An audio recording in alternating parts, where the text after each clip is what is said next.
मोनू मानेसर एक बार आह्वान करे, पूरी दिल्ली में 1000 गौ रक्षक बिल्कुल डंके की चोट पर मोनू मानेसर के साथ है। जिस आदमी ने गौ माता के लिए अपनी छाती पे गोली खाई है, जिस आदमी ने हजारों ट्रक पकड़ के मुकदमे दिलाए हैं, आज उसी को बदनाम किया जा रहा है, उसी को फंसाया जा रहा है। क्योंकि मेवात में मोनू मानेसर की टीम ने, पूरे गौ रक्षा दल की भारत की टीम ने मेवात में नकेल कस रखी है कि गौ हत्या नहीं होनी चाहिए। हमारे हाथ में डंडे होते हैं और वो भी अपनी सेफ्टी के लिए होते हैं, पर उनके हाथ में गोलियां होती है, बंदूक होती हैं।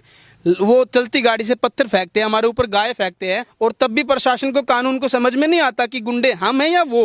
अपनी माँ की रक्षा करना भी क्या गुंडे का काम है क्या? या तो सारे हिंदू भाई इकट्ठे हो गए कह दे कि गौ माता हमारी माँ नहीं है, और माँ मानते हैं तो फिर ये प्रशासन साथ क्यों नहीं देता? सरेआम दिल्ली से गोलियां चलाते हुए गुड़गांव तक और मेवात तक ये जाते हैं। उन गोलियों का कोई सवाल पूछे ना कि मेवात में इतना असला कहां से आया। एक एसएचओ से हम कहते हैं जिसने गौ हत्या करी है, ये आदमी, ये फोटो, ये नाम है, मेवात का है।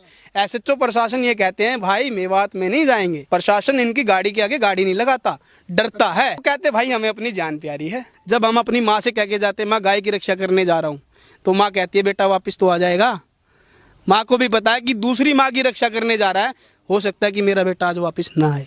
और किसी मीडिया वाले में, पुलिस वाले में, या जो वामपंथी कह रहे हैं कि हम गुंडे हैं, तो एक बार हमारी गाड़ी में बैठो।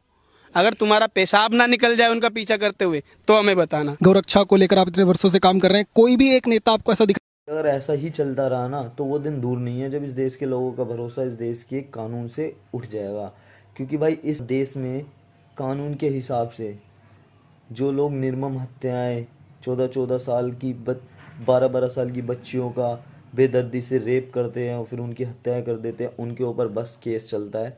उनको तिहाड़ में सालों साल रखा जाता है, सालों साल तक उनकी केस चलता रहता है, तारीख पे तारीख, तारीख पे तारीख बढ़ती रहती है, और तब तक उस अपराधी को मतलब जेल में रखा जाता है, खाना पाना खिलाया जाता है, ऐसे सेवा करी जाती है जैसे वो उनका रिश्तेदार हो, मेहमान हो।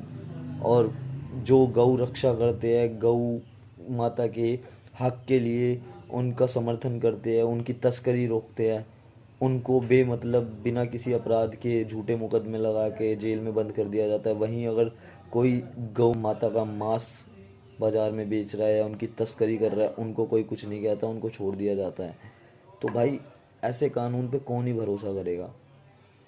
सरकार के बस की कुछ है नहीं करना, और अगर कोई सनातनी, कोई दिलेर भाई अगर खड़ा होके इनके हक के लिए अगर कदम उठाता है, कोई कुछ करता है, तो इनसे वो भी बर्दाश्त नहीं होता कि हमारे अलावा ये ऐसा क्यों कर रहा है। क्योंकि इनकी गांड में बहुत मोटा वाला कीड़ा होता है। ये किसी और को भी किसी के लिए कुछ करते हुए देखना नहीं चाहते, ना खुद तो कर नहीं सकते, दूसरों को करने नहीं देते।